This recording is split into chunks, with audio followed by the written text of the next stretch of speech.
লাইলাতুল কদরের রজনী বাজান এমন একটি রজনী যেই রজনীতে আল্লাহ রাব্বুল আলামিন কুরআনুল কারীম নাজিল করেছেন। আল্লাহ বলেন ইন্না আনজালনাহু ফি লাইলাতিল কদর, আমি আল্লাহ কুরআনুল কারীম কদরের রজনীতে নাজিল করেছি। বাজান আল্লাহ তাআলা কোরআনের মধ্যে স্পষ্টভাবে জানিয়ে দিয়েছিলেন কুরআন মূলত ছিল লৌহে মাহফুজের মধ্যে সংরক্ষিত ছিল। আল্লাহ বলেন সূরা বুরুজের 21 এবং 22 নম্বর আয়াতে বাল হুয়া কুরআনুম মাজিদ ফি লাউহিম মাহফুজ, কুরআনুল কারীম লৌহে মাহফুজের মধ্যে সংরক্ষিত আছে। সেই লৌহে মাহফুজ থেকে আল্লাহ রাব্বুল আলামিন এই লাইলাতুল কদরের রজনীতে গোটা কুরআন একত্রিতভাবে পৃথিবীর প্রথম আসমানে নাজিল করেন। বাজান পৃথিবীর প্রথম আসমানে এই লাইলাতুল কদরের রজনীতে নাজিল করেন আল্লাহ রাব্বুল আলামিন।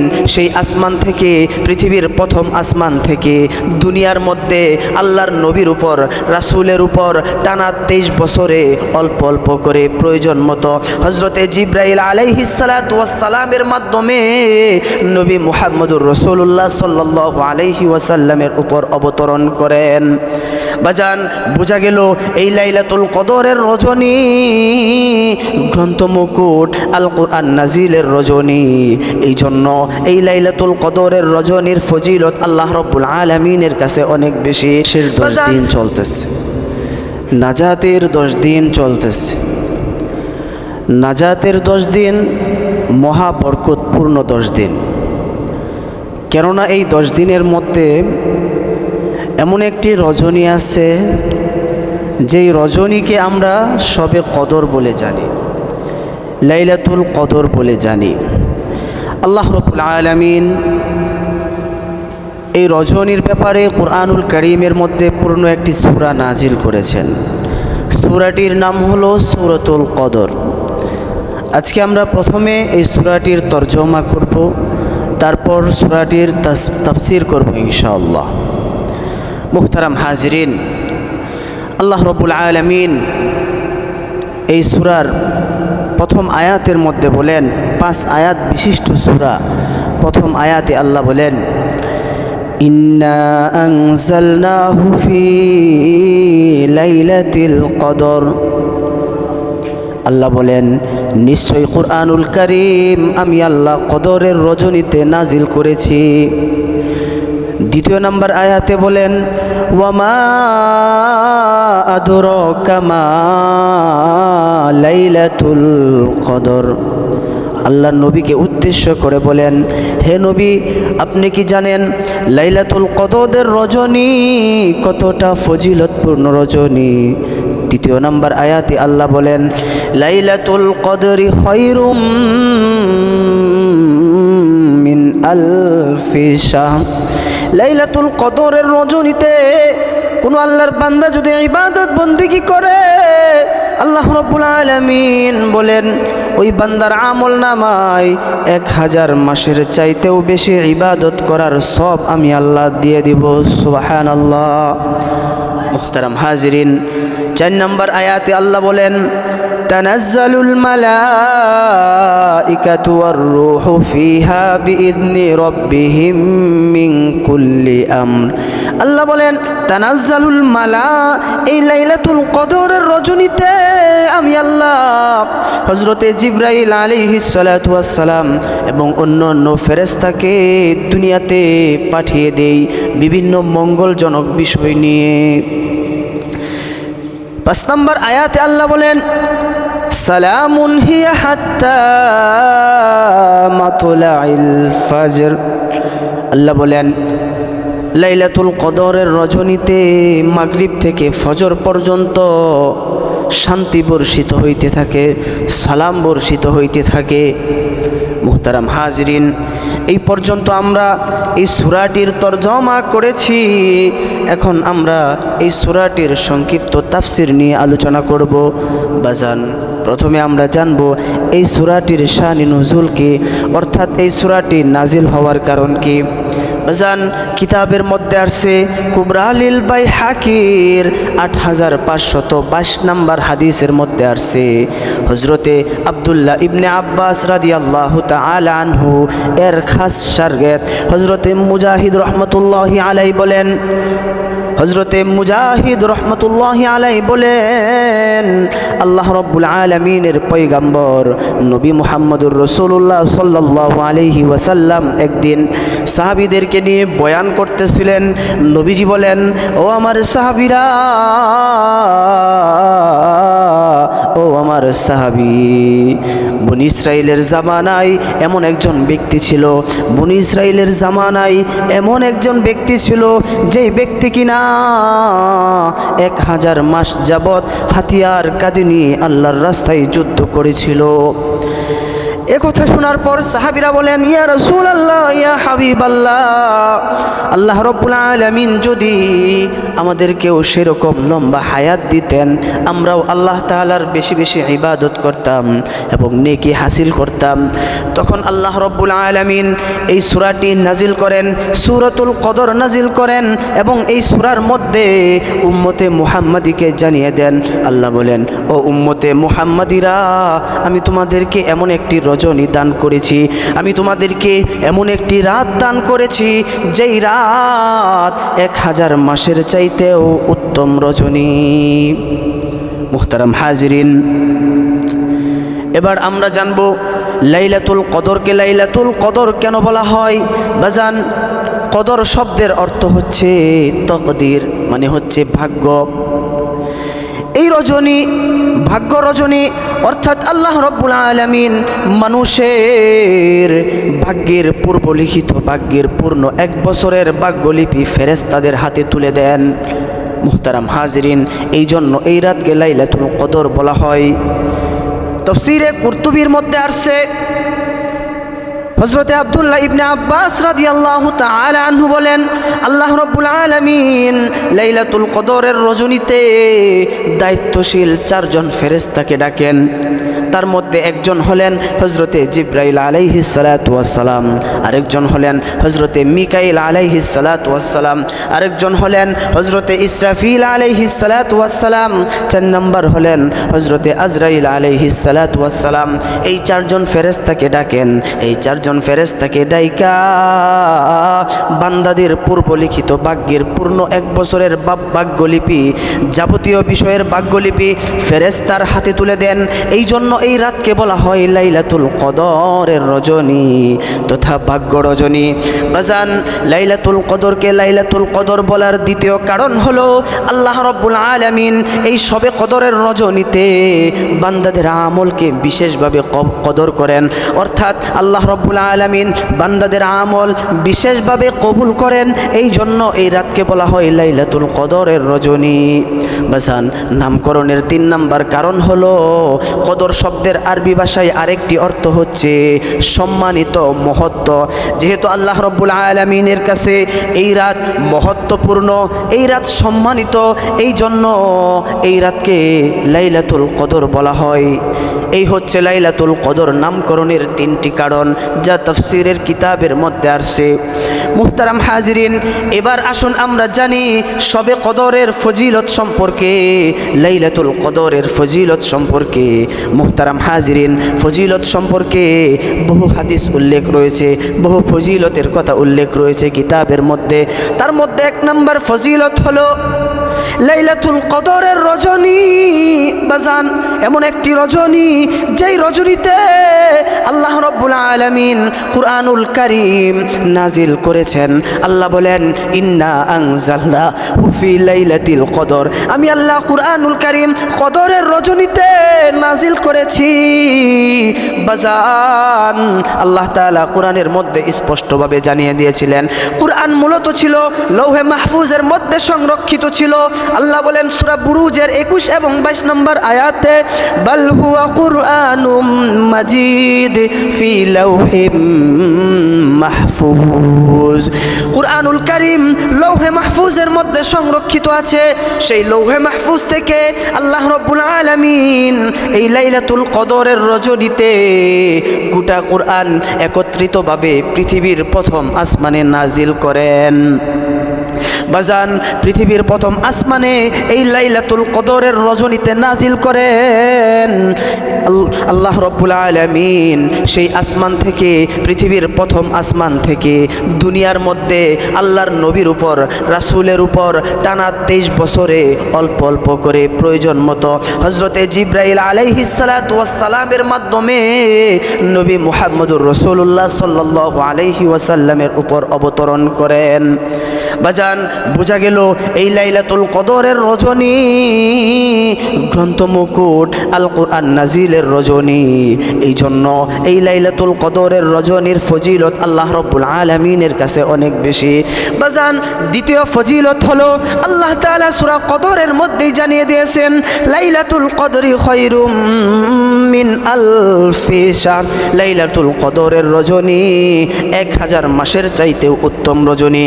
কোন আল্লাহর বান্দা যদি এই রজনীতে ইবাদত বন্দেগী করে, আল্লাহ রাব্বুল আলামিন তার আমল নামায় 1000 মাসের চাইতেও বেশি সওয়াব দিয়ে দেন। বাজান, 1000 মাস বলতে আমরা কি বুঝি? 83 বছর 4 মাসকে বলা হয় 1000 মাস। কোনো আল্লাহর বান্দা যদি ইবাদত বন্দেগী করে 83 বছর 4 মাস ইবাদত করার চাইতেও বেশি সওয়াব আল্লাহ তাআলা ওই বান্দার আমল নামায় দিয়ে দেন। সুবহানাল্লাহ। মুহতারাম হাজরিন, লাইলাতুল কদরের তৃতীয় ফজিলত হলো আল্লাহ রাব্বুল আলামিনের পয়গম্বর নবী মুহাম্মদুর রাসূলুল্লাহ সাল্লাল্লাহু আলাইহি ওয়াসাল্লাম বুখারী শরীফের হাদিসের মধ্যে বলেন, 1901 নম্বর হাদিস, হযরতে আবু হুরায়রা রাদিয়াল্লাহু তাআলা আনহু থেকে বর্ণিত আছে। তিনি বলেন, আল্লাহ রাব্বুল আলামিনের কোনো বান্দা যদি ঈমান অবস্থায় নেকির আশায় লাইলাতুল কদরের রজনীতে যদি ঘুমকে বাদ দিয়ে ইবাদত বন্দেগী করে, আল্লাহ রাব্বুল আলামিন তার পিছনের সমস্ত গুনাহ খাতা মাফ করে দিবেন। বাজান, চতুর্থ ফজিলত হলো তিরমিজি শরীফের, সুনানে তিরমিজি শরীফের 3513 নম্বর হাদিস। উম্মুল মুমিনিন আম্মা জান আয়েশা সিদ্দিকা রাদিয়াল্লাহু তাআলা আনহা থেকে বর্ণিত। তিনি বলেন, আমি আল্লাহর পয়গম্বরকে জিজ্ঞাসা করেছিলাম, আমি নবীজিকে জিজ্ঞাসা করেছিলাম, ইয়া রাসূলুল্লাহ, ইয়া হাবিবাল্লাহ, আমি যদি নিশ্চিতভাবে জানতে পারি আজকের রজনী লাইলাতুল কদরের রজনী, আজকের রজনী সবে কদরের রজনী, তাহলে আমি আল্লাহ তাআলার কাছে কোন দোয়াটি বেশি বেশি পড়ব? আল্লাহর নবী বলেন, হে আয়েশা, তুমি এই দোয়াটি বেশি বেশি পাঠ করবে, আল্লাহুম্মা ইন্নাকা আফুউন কারীম তুহিব্বুল আফওয়া ফাফু আন্নি। আল্লাহর নবী বলেন, আল্লাহুম্মা, হে আল্লাহ, ইন্নাকা আফুউন কারীম, তুমি বড় ক্ষমাশীল, তুমি বড় দয়ালু, তুহিব্বুল আফওয়া, তুমি ক্ষমা করতে ভালোবাসো, তুমি বান্দাকে মাফ করতে ভালোবাসো, ফাফু আন্নি, সুতরাং আজকের এই রজনীতে আমি গুনাহগারকে তুমি ক্ষমা করে দাও। মুহতারাম হাজরিন, এই হাদিস দ্বারা বোঝা যায় লাইলাতুল কদরের রজনী ক্ষমার রজনী, লাইলাতুল কদরের রজনী তওবার রজনী। আল্লাহ রাব্বুল আলামিন বান্দাকে বিশেষভাবে ক্ষমা করে থাকেন। এই জন্য নবীজি উম্মতে মুহাম্মাদিকে ক্ষমার এই দোয়াটি শিখিয়ে গিয়েছেন। বাজান, আল্লাহ রাব্বুল আলামিন কুরআনুল কারীমের সূরা বাকারার 222 নম্বর আয়াতের মধ্যে বলেন, ইন্নাল্লাহা ইউহিব্বুত তাওয়াবিন ওয়া ইউহিব্বুল মুতাতাহহিরিন। আল্লাহ বলেন, নিশ্চয়ই আমি আল্লাহ তওবাকারীকে ভালোবাসি। ইউহিব্বুত তাওয়াবিন, তওবাকারীকে ভালোবাসি। আল্লাহ বলেন, ওয়া ইউহিব্বুল মুতাতাহহিরিন, এবং যে যে পবিত্রতা অর্জন করে থাকে, আমি আল্লাহ তাকে ভালোবাসি, তাকে মোহাব্বত করি। বাজান, তৌবাকারী তৌবা করলে আল্লাহ তাআলা কতটা খুশি হয়। কিতাবের মধ্যে আসছে ওই মুসাফিরের চাইতেও বেশি খুশি হয়। যেই মুসাফির নাকি মরুভূমি দিয়ে যাচ্ছিল, সাওয়ারির উপর সাওয়ার হয়ে যাচ্ছিল, যেই সাওয়ারির মধ্যে ছিল খাবার দাবার আসবাবপত্র, মরুভূমির মাঝে যায় দেখে ঘটনাক্রমে সেই সাওয়ারিটি হারিয়ে যাওয়ার পরে কোথাও খুঁজে পাচ্ছে না, চতুর্দিকে খুঁজে বেড়াই কিন্তু কোথাও সেই সাওয়ারিটি খুঁজে পাই না। ক্লান্ত মনে সমস্ত জায়গায় খোঁজার পরে নিরাশ হয়ে এক গাছের মধ্যে হেলান দিয়ে বলে, ওগো আল্লাহ, বাঁচার জন্য খাবার দাবার নাই, যাওয়ার জন্য সাওয়ারি নাই, এখন আমি কি করব? আমার মনে হয় এখানে ইন্তিকাল করা লাগতে পারে। এই বলে ঘুমিয়ে পড়ে। যখন ঘুম ভাঙার পর দেখে সাওয়ারিটি সামনে হাজির, সাওয়ারিকে জড়িয়ে ধরে বলে, ওগো আল্লাহ, আজকে তুমি আমাকে অনেক বড় বিপদ থেকে রক্ষা করেছো, এটা তুমি আর আমি ছাড়া কেউ জানে না। বান্দা এত খুশি হয়, ওই মুসাফির এত খুশি হয়ে যায়। মুসাফির বলতে থাকে, আল্লাহুম্মা আনতা আবদি ওয়া আনা রব্বুকা। মুসাফির বলে, ওগো আল্লাহ, তুমি আমার বান্দা, আমি তোমার প্রভু। মুসাফির ভুল বলে ফেলে। মুসাফির বলতে চাইছিল, তুমি আমার প্রভু, আমি তোমার বান্দা, কিন্তু এতটাই খুশিতে আত্মহারা হয়ে যায় যে বলে ফেলে, তুমি আমার প্রভু, তুমি আমার বান্দা, আমি তোমার প্রভু। বাজান, নবীজি বলেন, ওই মুসাফির খুশি হয়ে যেমন আত্মহারা হয়েছে, এর থাইকাও বেশি আমার আল্লাহ আত্মহারা হয়ে যায় খুশিতে যখন তার কোনো বান্দা আল্লাহ তাআলার দরবারে খাঁটি মনে তওবা করে। মুহতারাম হাজরিন, আল্লাহ তাআলা আমাদেরকে তওবা করার তৌফিক দান করুক। আমরা অনেকেই আছি, মনে করি অনেক গুনাহ করে ফেলেছি, এখন মনে হয় তওবা কবুল হবে না, এটা ভুল ধারণা। বাজান, আমি ছোট্ট একটি ঘটনা বলে বয়ান শেষ করে দিব।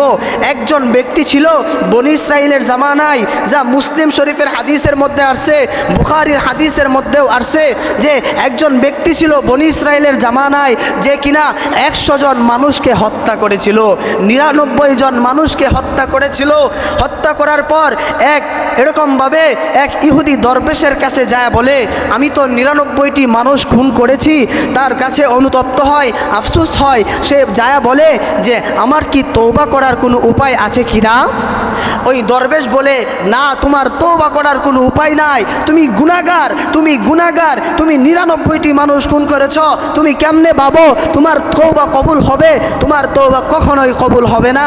তখন ওই ডাকাত ব্যক্তিটি এতটা রাগান্বিত হয়ে যায়, সে বলে, হ্যাঁ, আমার তওবা যদি কবুল না হয়, আমি 99টি মানুষ খুন করেছি, এখন আমি তোমাকে খুন করে 100টা পূরণ করব।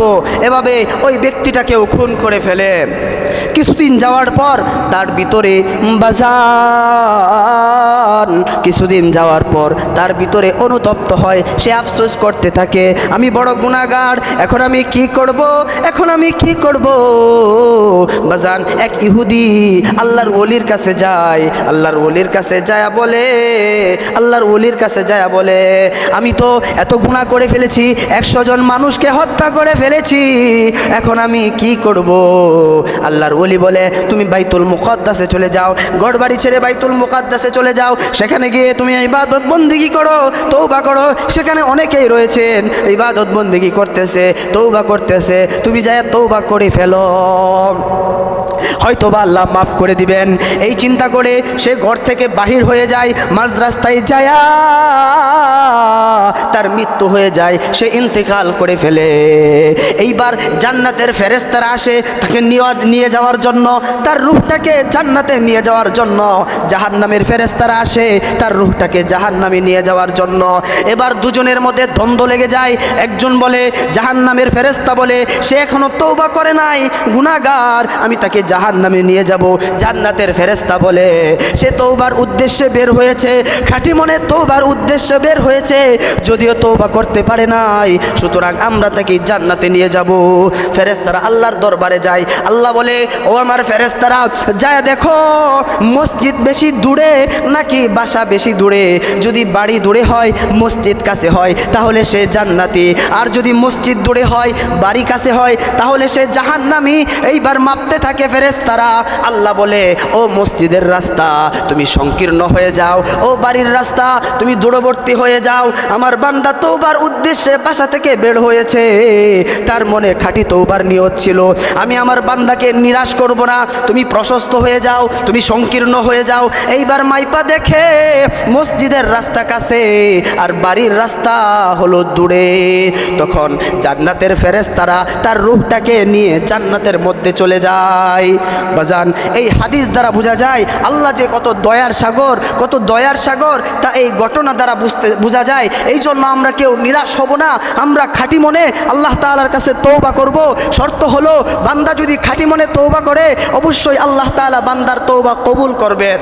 মুহতারাম হাজিরিন, আল্লাহ তাআলা আমাদেরকে এই শবে কদরের রজনীতে ইবাদত বন্দেগী করার তৌফিক দান করুক এবং খাঁটি মনে তওবা করার তৌফিক দান করুক। ওয়া আখিরু দাওয়ানা আনিল হামদুলিল্লাহি রাব্বিল আলামিন।